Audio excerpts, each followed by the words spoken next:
Sorry. Just checking my teeth. Let's get back to it, shall we? We've been talking about incorporation and different meanings or forms of incorporation. Literally, the rise of a corporate economy was the literal meaning of incorporation during the 1890s. But incorporation, as I said, also meant bringing people together or connecting people in new ways. This decade was a decade of incorporation in other kind of ways. So you all learned about this from Coach. You guys know who Coach is, right? How many of your high school history teachers were also athletic coaches? Sometimes, hopefully, you had a good coach. I did not have a good coach teaching me history. It's amazing that I ever ended up being a history teacher in university, given my history background in high school. But hopefully, you had a good coach. If you did, you probably encountered this idea of America as a melting pot. This comes out of this period, an understanding of America as a place of diversity, but a place of unity as well too. It's funny to me that America today, I'll still hear students or politicians talk about America as a melting pot. This is not an ideal that America has really embraced for quite some time. We'll talk more about this in the future. You'll be reading about it at the end of your Gerstle book. But the term multiculturalism is probably more appropriate for where America is today. And it has to do with what the melting pot idea ultimately stood for, right? Is the melting pot ideal about celebrating diversity? In case you're wondering, the answer is no, it's not. It's about reducing diversity. It's about erasing diversity. It's about taking all the world's populations and melting them down into this ideal of what it means to be an American. And what exactly was an American is we will continue to talk about in this course. It's kind of a contested idea. But the ideal at this time was we could take the world's populations and melt them down, and we'll produce this American. What this generally meant in the 1890s is, America's facing a new wave of immigration from Southern Europe, from Eastern Europe. Most immigration from Europe to the United States in the centuries before this time had come from Northern Europe or from like Ireland, England. Southern and Eastern Europeans, and we're talking about coming in by the millions this time, particularly into the Midwest, into cities like Chicago. Chicago's population is going to explode with Eastern and Southern Europeans. And the question for many Americans was, can we incorporate them? Can we take these Europeans who are different from Northern Protestant Europeans? Can we take these Southern and Eastern Europeans who are generally not Protestant, they're Catholic, they're Jewish? Can we take Southern and Eastern Europeans who don't speak the proper language, English, who don't have the proper faith, Protestant Christianity? Can we still incorporate them in? The melting pot idea was, in our own day, would consider to be pretty racist. The idea that we should be erasing people's identities and diversities and melting them down to produce this Northern European Protestant ideal. But for its time, it was progressive. The melting pot was, come, bring the Eastern and Southern Europeans in, and they can be assimilated here. They can become, as Teddy Roosevelt would say, they can become 100% American. But of course, there were all kinds of people at this time who doubted that this could be done too. We talked a little bit about that already. The railroad executive owners who said, "Oh, this new breed of immigrant coming into the country that we can't assimilate, and we should just restrict them out." Americans will fight that for about 20 years. We'll see in your third Gerstle chapter how World War I kind of changes American sentiments in favor of immigrant restriction. But in the 1890s, animated by people like Teddy Roosevelt, there was a hope that Jews, Catholics, Southern, Eastern Europeans could all come into the country and be assimilated, because could become 100% American. What's interesting is not who is included in the melting pot, but also those who are outside of it. Asian immigrants are outside of it. There was really no sense that they could be assimilated, right? You already had the Chinese Exclusion Act of 1882. In the early 20th century, we'll see even Teddy Roosevelt will try to restrict Japanese immigration into the country. So Asians are largely left out of the melting pot. But these are talking about diverse populations who are coming into the country. What about diverse populations that are already in the country, namely two, Native Americans and African Americans? What is their relationship to the melting pot? What was the sense of whether they could or could not be incorporated? That is the subject for the second part of the lecture. And what we'll see is there were actually efforts during these years after the Civil War to incorporate Native Americans and African Americans into the country, but largely as second-class citizens. At best, second-class citizens. Let's talk about what's going on with Native Americans. You might know from your high school history that Europeans and Native Americans did not have a great history, a great relationship, that Europeans largely applauded the genocide of Native Americans in terms of diseases that wiped out anywhere between 3 and 20 million Native Americans in North America over a period of centuries. We don't have exact numbers. Adding all the Americas together, it's somewhere between 20 million and 100 million lost. We just don't fully know, but we know in North America it's somewhere between 3 and 20 million. And Europeans largely stood by and applauded this as God's blessing, as God giving the continent. It was manifest destiny that God would give the continent to the European descendants, particularly to the English descendants, and the Native Americans would have to give this up. It's a period of history that nobody looks back necessarily with fondness as a great time. And understand, in the years after the Civil War, Americans at that time were already beginning to regret this legacy of genocide of Native Americans and decimation of their property rights and their ability to continue to exist in all the Americas, but especially in North America. And so there were efforts after the Civil War to try to change America's relationship with Native Americans. The slogan of the 1880s was full membership, F-U-L-L. How can we make Native Americans Native Americans are not going to be able to exist on their own, or should not exist on their own. How can we incorporate them into the mainstream of America? How can we stop this legacy of exclusion and genocide and reduced resources for them? How can we incorporate them into America? How can we make them full members of American life? The Senator Henry Dawes became a kind of central figure in this movement of varieties of different individuals who wanted to change America's relationship to Native American tribes.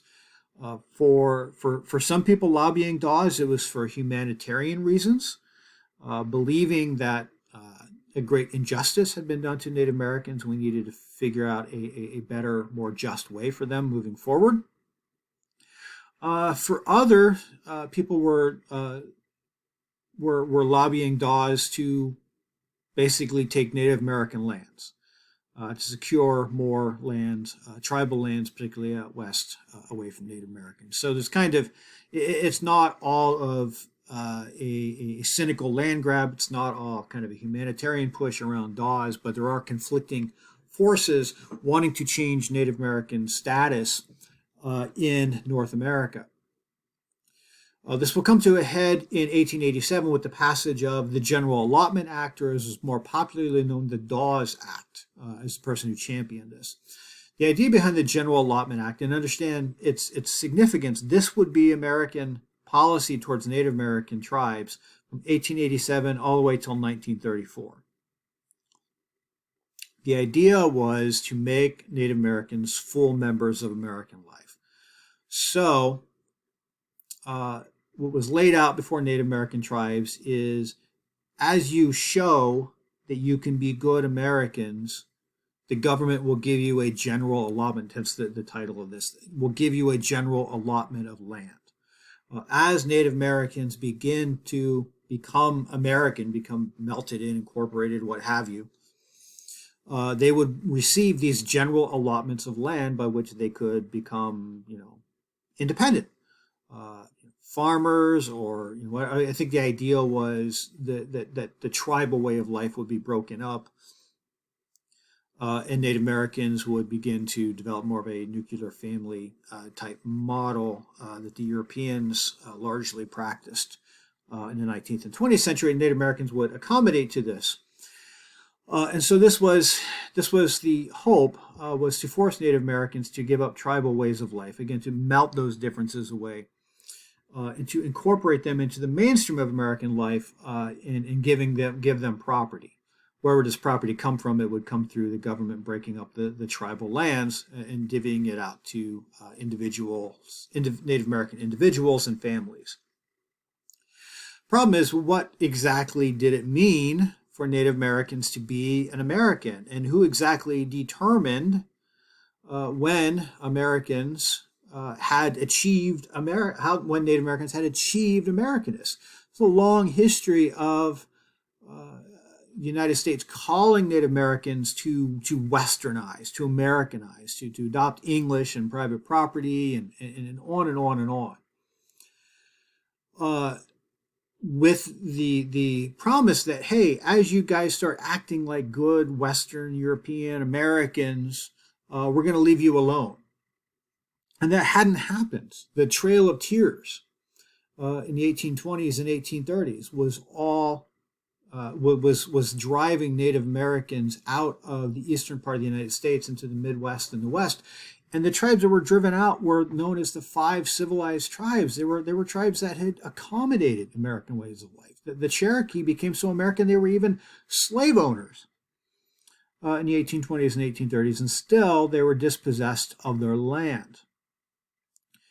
And so this General Allotment Act, given history, was pretty much doomed from the start, because it was premised on the idea that Native Americans could accommodate American way of life to the satisfaction of Americans like Teddy Roosevelt, who were, because of frankly racism, would never accept Native Americans as full members of American life.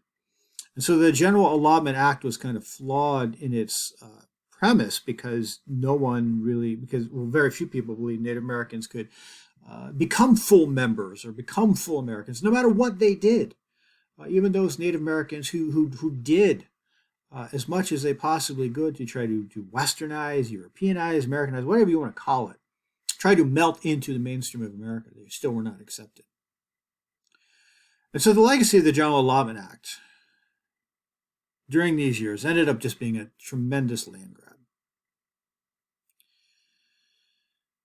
This was intended to break up tribal lands, give land out to individual Native Americans. Instead, what happened between 1887 and 1934 is 90 million acres of tribal lands would be taken away from Native American tribes.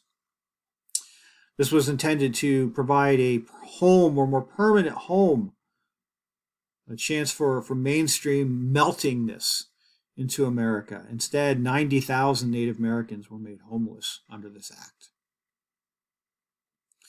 And so the General Allotment Act, and I'm not going to go into all the details, just in many ways just fell apart from the start, largely because of racist standards that Native Americans can never meet, but also because Native Americans, they didn't want to give up their tribal ways of life. They didn't accept the basic premises of the General Allotment Act, and they resisted or they just kind of sold off their land and tried to move further west. And in all these different kinds of ways, the General Allotment Act just ended up being this large land grab. And so an act that was supposed to incorporate Native Americans into the mainstream of American life, instead making it harder for Native Americans to be able to continue to exist in their Native America. Another assimilation effort, the rise of the Indian school movement. The first and the model for others, the Carlisle Indian School, started in 1879 as a military project. By 1900, there would be 100 Indian schools in North America, all run by the U.S. military. The idea was to take Native American children, right? If you want to assimilate someone to your culture, you have to take them while they're young. You have to raise them in your culture. So the thought was, as the military ran these so-called Indian schools, that Native Americans would be just naturally incorporated into the mainstream of American life because it was all that they would be all that they had known, and that they would be accepted into the mainstream of American life. So the Carlisle Indian School started in 1879 as a military project. The person who headed the military project, his slogan was this: the purpose of these schools was to, quote, kill the Indian and save the man. And talk about your melting pot. This is exactly what he was getting at. Kill the Indian, shave off, melt off those cultural differences, and save the man. Again, what exactly did it mean to be a man during this time? Well, it meant largely to be somebody like a Teddy Roosevelt, a Northern European English-speaking man. And so Native Americans were kind of, even just from physiological differences, not to mention cultural differences, were kind of disadvantaged from the start. But the idea of the Carlisle Indian School still was we are going to melt these Native American children into the mainstream of American life, and they will enjoy success, or at least a place, outside of their traditional tribal ways of life. Understand, most of the kids who ended up in these schools were forcibly placed there as the U.S. military either pacified or conquered tribal tribes out west. They put kids on trains and shipped them back east. Carlisle was in Carlisle, Pennsylvania. Shipped them back east and placed them in these schools by force. In the run of the Carlisle Indian School, an estimated, again, I'm really missing my notes. An estimated 12,000 Native Americans 12,000 students would go through these doors. 8% would graduate. 16% ran away. Twice as many kids ran away from the Carlisle Indian School as graduated from this school. Would you accept that as very good standards for SAU? Come to SAU, where twice as many students run away from our school as actually graduate. No, that's terrible. And it wasn't good for the Carlisle Indian School either as well, too. Part of this was because Native American children, they missed their families. They missed their ways of life that they had known, at least had a taste of. They didn't like the discipline of these schools. These were pretty rough places, places of pretty strict discipline. So, and this is part of the reason why they ran away. You can see a picture there of the children doing a lesson. I like to. This is normally something I like to do in class. What do you think they're doing there? I like to think they're doing the Itsy Bitsy Spider. So don't be surprised during class if we all stand up and do the Itsy Bitsy Spider. I need to make sure that you guys are ready when you have kids, so you're ready to teach them the Itsy Bitsy Spider. You might have forgotten that from when you were younger. So we're going to do the Itsy Bitsy Spider in class in solidarity too with these kids. Doing the Itsy Bitsy Spider is a good way to pass time in school. It does not necessarily provide these kids with the education they needed to become, say, doctors and lawyers, or even mid-level managers. Part of the problem with the Carlisle Indian School was not just the discipline or the kind of melting pot ethos of this place. It's also that a lot of the education that these Native American children received was largely to train them to be part of the working class, technical. They were not. This was not a liberal arts school in any kind of way, but one that would prepare them for careers in service, either the part of the working class or a kind of more technical type education. So even if Native American children wanted to or were willing to go through the reacculturation process that these schools were intended to subject them to, coming out the other side, they still face an America which does not accept Native Americans as really able or wanting to accept them as full members of American life. And so all this is to say that there were efforts in the years after the Civil War to melt, in very deliberate language, to melt Native Americans into the mainstream of American life. But for the most part, these efforts failed. In some cases, they even made things worse for Native Americans. And it's not just because of Native American resistance of being melted into the mainstream America. That's part of it, but it's also because America is proposing to melt people in that a majority of Americans don't believe can be melted in. And so Native Americans there were efforts to melt them in, but to melt them in as second, third, or at least inferior classes within the United States. What about African Americans? If you want to know what the African American experience was like in the years after the Civil War, you might want to look no further than the number of lynchings that began to skyrocket in the years after the Civil War. And as you see here, lynchings in America were not just these kind of isolated secret night Klan affairs. These were occasions for people to jump on trains, to come out and enjoy a picnic. Yeah, I'm not kidding you here. People picnicked. They brought food. They relished in these spectacles of African Americans being lynched, abused, terrorized in these kinds of ways. And so when we think about what was the African American experience like in years after the Civil War, we have to keep images like this at the center of their experience. Now, the reality is, well before 1890, even by 1870, African Americans legally were incorporated into the United States. The 13th Amendment. Slavery was abolished, 1865. Slavery is abolished in North America except for like debt or crime, something like that. 14th Amendment. All persons born on U.S. soil, which would include all the recent freemen of African Americans, this is an 1868 law, were considered citizens and entitled to all the rights and privileges thereof. The 14th Amendment, crucial to defining American citizenship, defined African American freemen as Americans and entitled to the protection of the Bill of Rights. And then the 15th Amendment, which gave African American men the right to vote. Last talked about is the 1875 Civil Rights Act, passed by Congress. The Civil Rights Act of 1875 outlawed segregation. You can't have segregated hotels and segregated restaurants and segregated train stations. Segregation in 1875, the U.S. Congress said this was illegal. So not only did you have the status of the freemen defined in very clear ways, but you also had legislation barring segregation.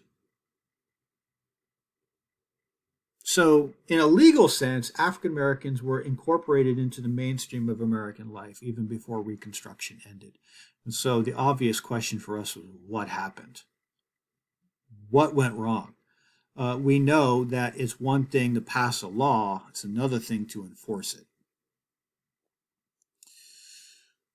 And so the first Reconstruction saw significant legislation on behalf of defining African Americans, as full citizens. But all through this time, those rights that are being defined are being undermined. You saw this immediately with the end of the Civil War, the rise in the South of so-called black codes. These black codes were all kinds of laws that were passed by southern states, just states with large African American populations. They're largely targeting African Americans, these new freemen, in trying to enforce some kind of, in absence of slavery, enforce some kind of new state discipline upon them. One of the major black codes were vagrancy laws. If you weren't working during the day, you could be arrested and put in jail. Well, in the immediate years after the Civil War, many African Americans weren't working. They were walking around, they were moving, they were going from town to town and state to state. Why? They were trying to put their families back together. One of the realities of slavery is, and one of the disciplines of slavery was breaking up families, separating husbands from wives, separating children from parents. This was something that was done deliberate, as punishment, as discipline, to demoralize, to break the slaves. And so, having gained their freedom, the first thing they want to do is put their families back together. So slaves were traveling from Alabama to Mississippi to try to find their wives, to try to find their kids. They're not immediately working, or at least not working regularly. And so many African Americans found themselves under these new vagrancy laws. They found themselves arrested. And when they were arrested, a new system of labor developed in the South known as the convict lease system. It wasn't just planters, but even industrial owners, new factory owners in the South began going to prisons and saying, hey, I know you got a large influx of these black workers, a large influx of these new criminals, these new prisoners. How about making some money off of that? How about leasing them out to me? And so these vagrancy laws and this convict lease system kind of went hand in hand to, well, as one Pulitzer Prize winner, and then a great documentary that we watch in the other half of the U.S. survey, we watch Slavery by Another Name began to emerge. As African Americans were put in jail for vagrancy laws, later they were put in jail for supposedly not paying debts, but that was a pretty corrupt system too. They were put in jail, and then they were leased out to planters and industrial owners, where they would be paid almost nothing, be worked to death under inhuman conditions. And so many African Americans found themselves re-enslaved. And even though the Supreme Court struck down these black codes, states still found a way around them, continued to re-enslave Native Americans through the prison system. This is the years of the rise of the Klan, a white terrorist organization. At night, terrorized African Americans, terrorized those who supported African Americans, conducted a number of the lynchings such as we saw. But last talked about is the white violence that arises just during the day. The formation of rifle clubs, of white men with guns, who fear that slaves now free are going to somehow rise up and violently try to take over. These rifle clubs form to try to put the freemen in their place.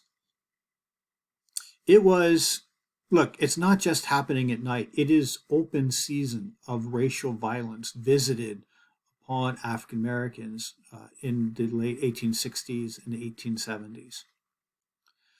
It's African Americans electing one of their own to a postmaster position in a town in Mississippi. And that guy's on his first day to work. And some members of these rifle clubs come out, shoot him dead in the street. Just kill him. And they aren't convicted. Everybody knew who did it, but it's not convicted. It was literally open season on African Americans during this time. As they face being shot or lynched, not just at night, but even in broad daylight as well, too. As white Southerners look to enforce or reinforce a new kind of discipline upon the freemen, who are look, they're just trying to put their lives back together. They're just trying to have a say in the American society, trying to exercise basic things like a right to vote, and facing incredibly violent resistance. For a time, the U.S. government sent federal troops back into the South to try to break up the Klan and break up these rifle clubs and try to reinforce the 13th, 14th, and 15th Amendments and the Civil Rights Act of 1875. But it was just the resistance of Southerners was so great, and the will of Northerners was so lax, that those federal troops didn't remain. In many ways, Reconstruction ended when those federal troops were withdrawn in 1877, and Southerners had an even freer hand in trying to redefine African American status as citizens, but citizens without rights. And so in the 1880s, we begin to see the emergence in states with large black populations of new means of repression. We see the poll tax rise. You want to vote? Well, you gotta pay. You gotta pay a tax. Well, you say, wouldn't that disenfranchise poor white Southerners, just like it would many of the African Americans who now find themselves in positions of debt under sharecropping kind of systems? Yes, yes, the poll tax disenfranchised many poor white Southerners, like it did many black Southerners too. The people instituting these poll tax, mainly wealthier white Southerners, didn't care. They were happy to have poor white Southerners disenfranchised as well too. Understanding tests, literacy tests, or just civic knowledge tests arose during these years. You want to vote? Well, you got to be able to show you're competent to vote. You need to know our system of government. So,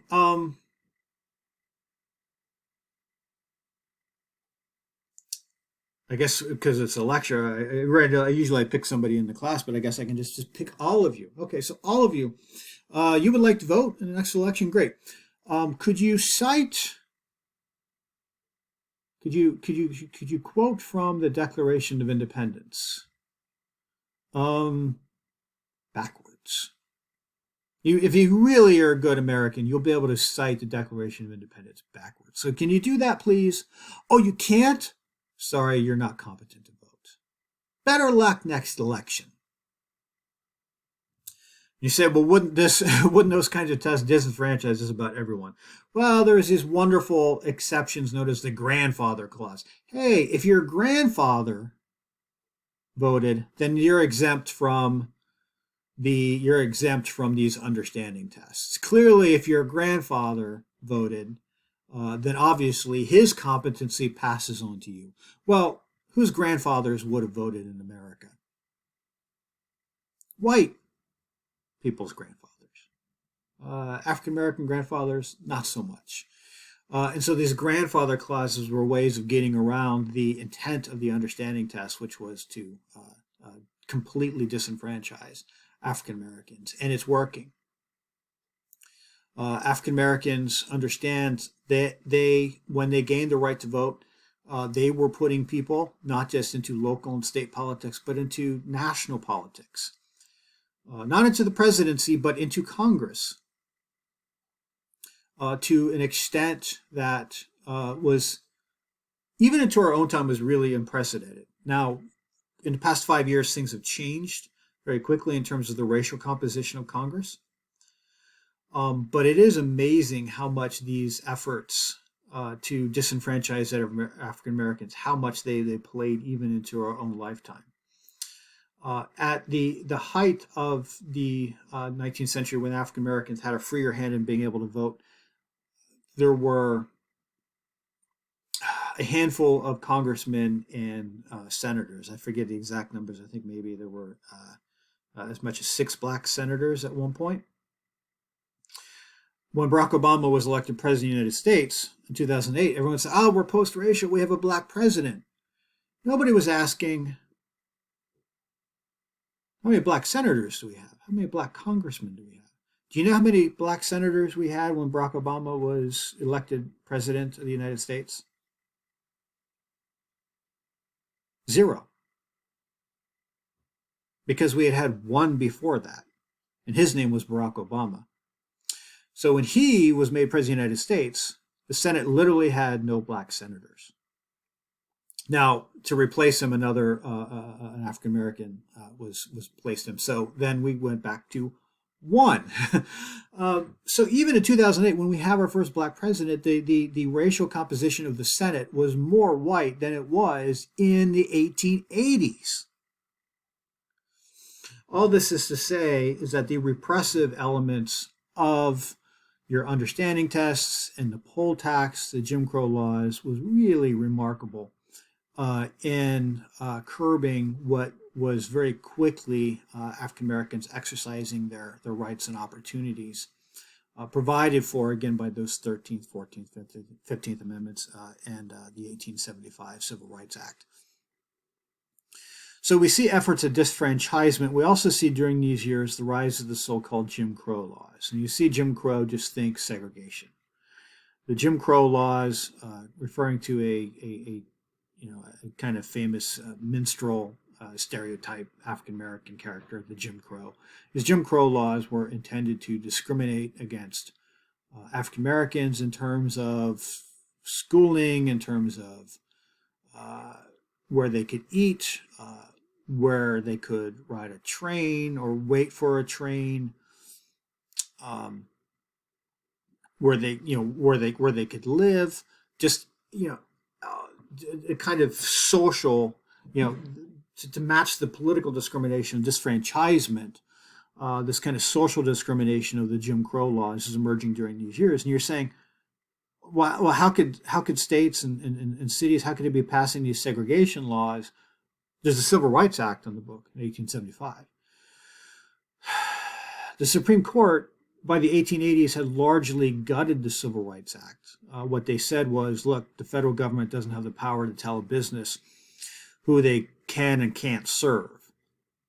So if a business doesn't want to serve if a business doesn't want to serve black customers, well, that should be the right of that particular owner, and the federal government should be able to say, no, sorry, you have to serve black customers. That's where the Supreme Court came down on that question in the 1880s.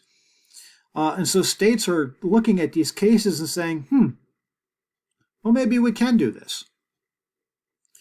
And so states in the late 1870s, 1880s, and into the 1890s, they began passing segregation laws. They began specifying public spaces which were reserved for white people, and places where minorities could go to or could not share, but spaces where they could be at.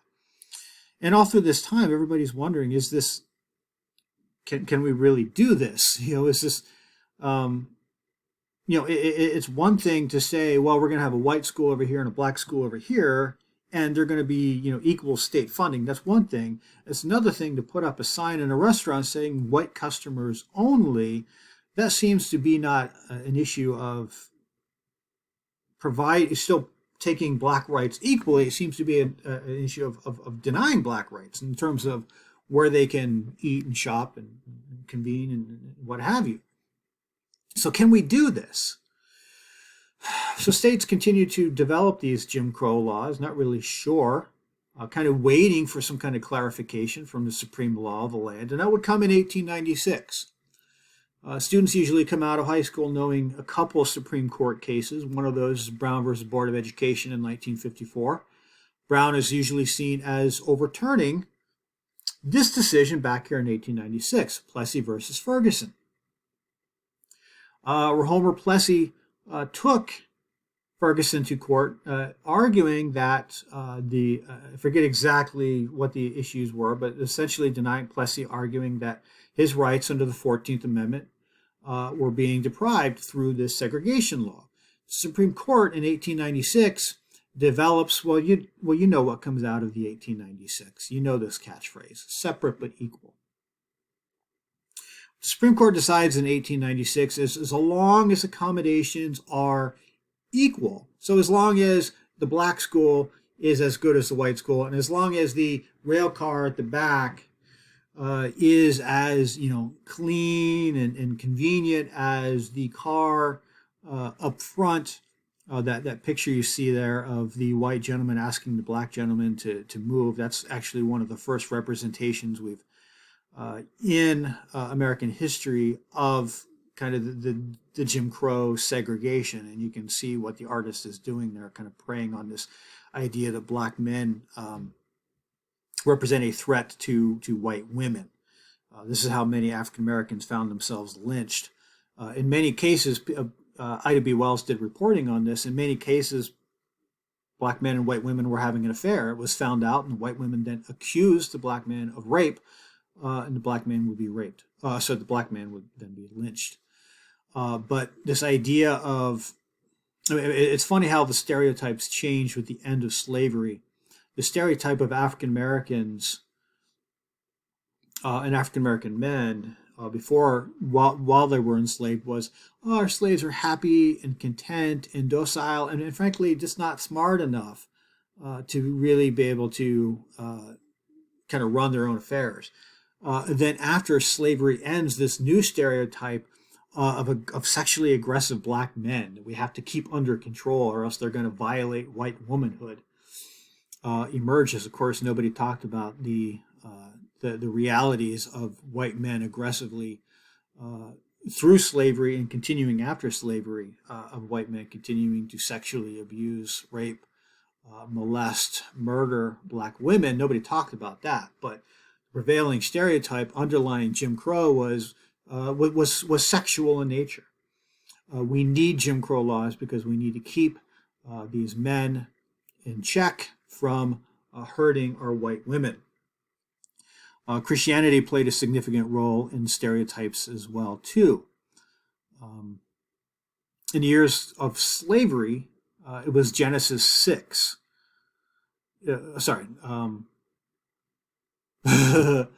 What do you guys figure out which chapter of Genesis it is? I'm forgetting that. It might be Genesis 9. It's the one where Ham sees Noah. Noah gotten drunk.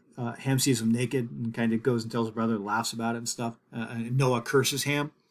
So the Southern idea was that Ham was the originator of the black race, and that Noah cursing him, the younger will serve the older, is that Noah's curse hung over the black race, and so that they were meant to be slaves under God's curse, which was actually technically Noah's curse. It's Genesis, I believe, 11, the Tower of Babel, that comes into play more in years after the Civil War, not being able to justify slavery anymore. They turn to other scripture.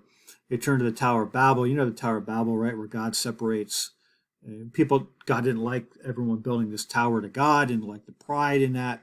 And so he separates the languages, and the world just kind of breaks up. And people, the common languages goes, and you kind of find each other, and they go off. And the idea is that our different countries are formed by the separation of the languages that God cursed humankind with. Southerners looked at the Tower of Babel and said, look, God separated the races here. And notice they say races. The Bible actually says languages. They say God separated the races. Who are we to undo what God has done? Segregation is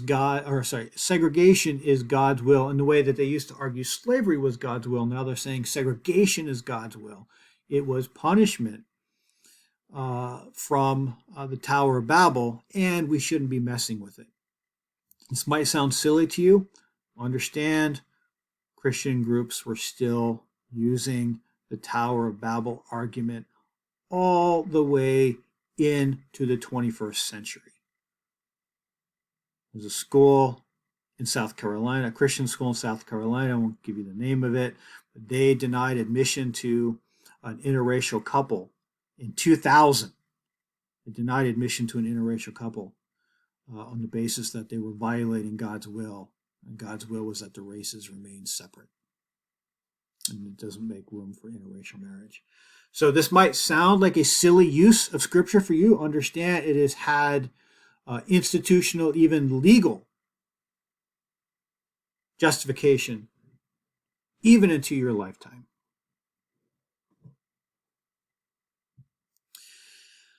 Plessis versus Ferguson says, separate but equal is constitutional. It's consistent with the 14th Amendment. And so under separate but equal, Jim Crow speeds up. Understand the significance of Plessy versus Ferguson. It not simply gives sanction to the Jim Crow laws, it actually provides the foundation for the Jim Crow laws to flourish. States were wondering during this time, can we do this? Can we get away with this? This curbing of black voter rights, this curbing of their social rights, their educational rights, their employment rights. Can we do this? The Supreme Court seems to suggest in 1896, yeah, you guys can do whatever you want, under the fiction of equality. But look, if you can put up signs in your restaurant that says white customers only, if you deny access to Coca-Cola to African American populations, that's not separate but equal. That is white supremacy. And it's defining access to who can drink Coca-Cola and who can't as a way of reinforcing a white privilege and a black inferiority in the absence of the institution of slavery. So understand Plessy versus Ferguson, whatever the language of it and the intent of the justices themselves, understand the creation of this legal fiction of separate but equal, understand what was actually going on here. It was saying white supremacy in America is alive and well. In case you were wondering whether those 13th and 14th and 15th and the Supreme Court's acts, in case you were wondering if that threatened white supremacy, Plessy versus Ferguson communicates to Americans North and South, white supremacy is still constitutional. You still can do it.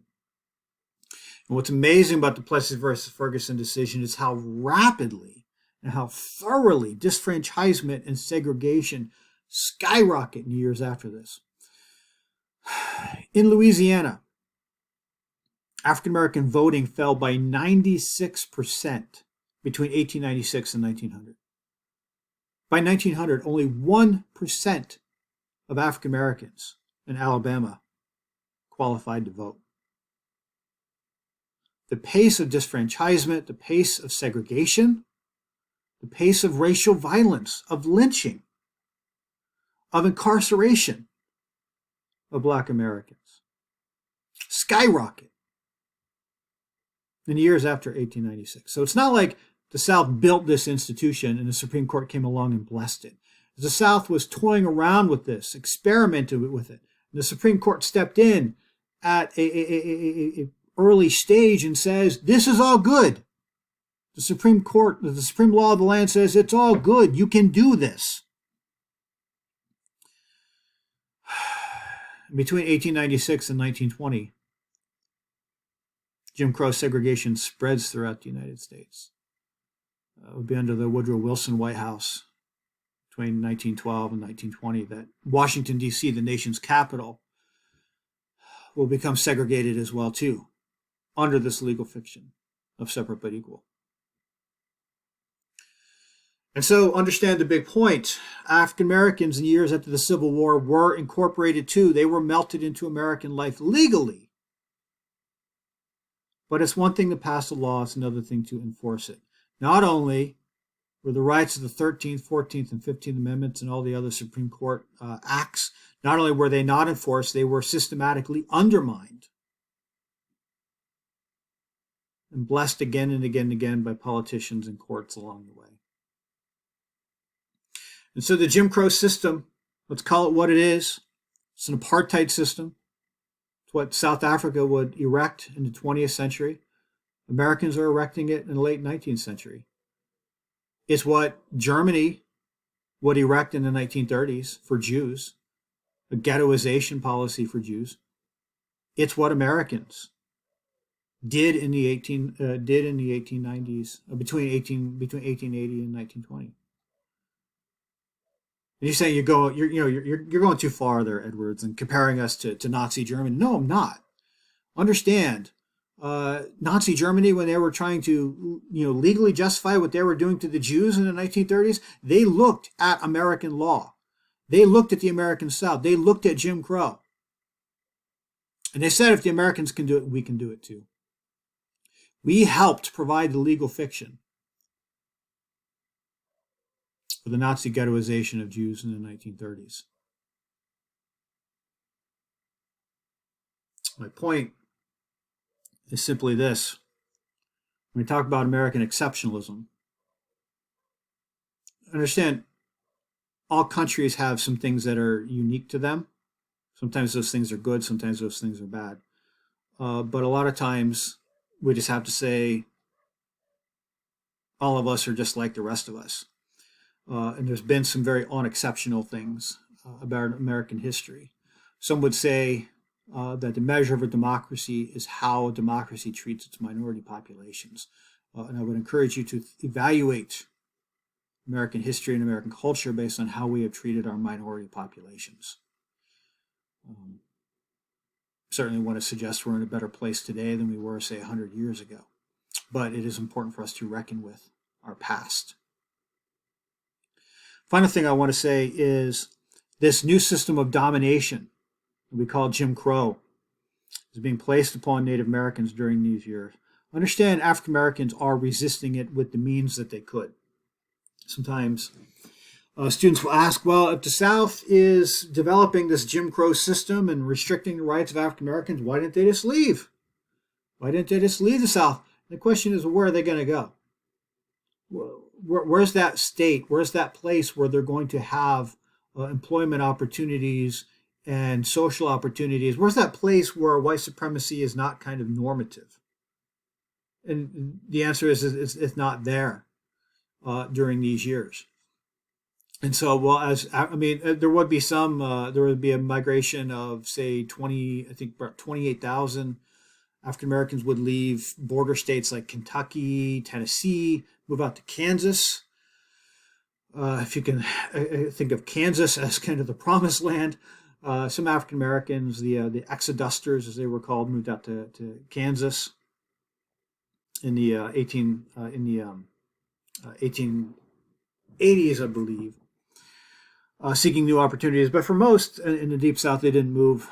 They didn't really see much opportunity to do so, so they stayed there. So they resisted in the way that they could. Increasingly, they faced a government and a society that was trying to deprive them of rights for just to be able to subsist, but also to be able to certainly to advance. And so they exercised the freedoms that they could for advancement. A lot of that was centered in the church, and so I'll just present this quickly. We see the emergence, for instance, in 1895. I understand black churches were not formed in America because, well, African Americans just preferred to have their own Christianity. It's like, no, they were kicked out of white churches. Every time an African American was freed from slavery, when they were enslaved, then white people wanted them in their churches so they can keep an eye on them. They can give them sermons about how slaves are supposed to obey their masters. Once slavery ended in the North, then white churches kicked out of their black members and they had to go and form their own churches. In the South, when slavery ended, suddenly Southern churches kicked out all their black members and they had to go and form their own churches. So black churches are not, the black church tradition in America is not because of preference, because of necessity, because white churches kicked them out, gave them no other opportunity. So they had no choice but to form their own churches and ultimately their own Christianity. The National Baptist Convention formed in 1895 of a series of other groups. Still around today, one of the largest congregations of collections of African American Christians in the United States today, would by 1920 have, I believe, tens of thousands of churches, 3 million members nationwide. It was one of the largest, if not the largest, Protestant denomination in the United States. It was a part of the black tradition. It's in Christianity that the resistance to Jim Crow and the efforts to try to find some degrees of freedom for self-advancement, for subsistence, arise. Partly, it's the ideology of the black churches. Their Christianity is a little bit different from white Christianity. In fact, a lot of black churches consider white Christianity not to be Christianity at all, because it was premised upon keeping minority populations under oppression. The black church tradition, even in the years before the Civil War, saw black churches as and black Christians as, in many ways, the true Israelites in oppression in Egypt, America being Egypt, or white America being Egypt at this time, and awaiting their deliverance from Egypt and movement to the Promised Land. Of course, the liberation from slavery seemed to be a significant fulfillment of that promise of God's deliverance of his chosen people out of Egypt and into the Promised Land. And then along comes Jim Crow. So we find the black Christian theology very much rooted in the experience of oppression and overcoming oppression. So just black Christianity in general and black theology in particular was a source for coping with this new round of oppression that we call Jim Crow being placed upon them. But it was also what institutions like the National Baptist Convention did. Obviously, they did church missionary work, evangelistic work, but they also provided opportunities for black education, for black publishing, for black businesses, right? It's a tradition of self-help. In an institutionally racist society like America was in the years after the Civil War, and more increasingly became as we move into the 20th century, where can African Americans look for help? And they realize they have to look to each other. And so understand how groups like the National Baptist Convention show that African Americans did resist the Jim Crow, did fight back against segregation, in the limited ways that they could, and understand how religion, and particularly Christianity, was central, not just to sustaining African Americans under this new system of oppression, but was also crucial to helping them imagine a different kind of America, a different kind of future. Of course, one that we will know in the second half of the 20th century. We know that Christianity will play a crucial role in the civil rights movement. Understand that Christianity is there in the years after the Civil War, providing a means of resistance to the rise of Jim Crow in America. So to kind of bring all this lecture back around, we are talking about the 1890s of a period of incorporation. The rise of a corporate economy is the literal meaning of incorporation. But different efforts to incorporate peoples into America, to not so much to broaden the meaning of America, but to include more people in who could be considered American.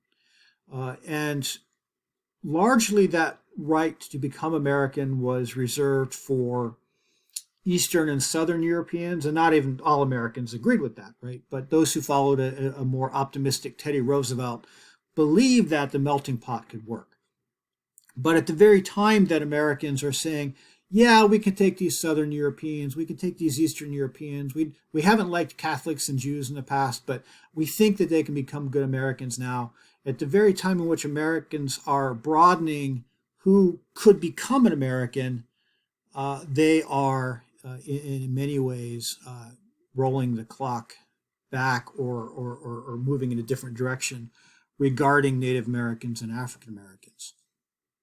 Efforts to incorporate Native Americans and African Americans into the mainstream of American life faced with resistance, and so both groups find themselves by 1900 as in some ways, Native Americans as not even part of the citizenship process, but faced increasing pressures to not even be able to live as nations within a nation anymore. Whereas African Americans find themselves as this kind of weird category of citizens without rights. And what is it? The idea of citizenship is that you carry certain rights with you that don't belong to non-citizens, right? Well, African Americans are legally citizens, but practically speaking, they do not have rights.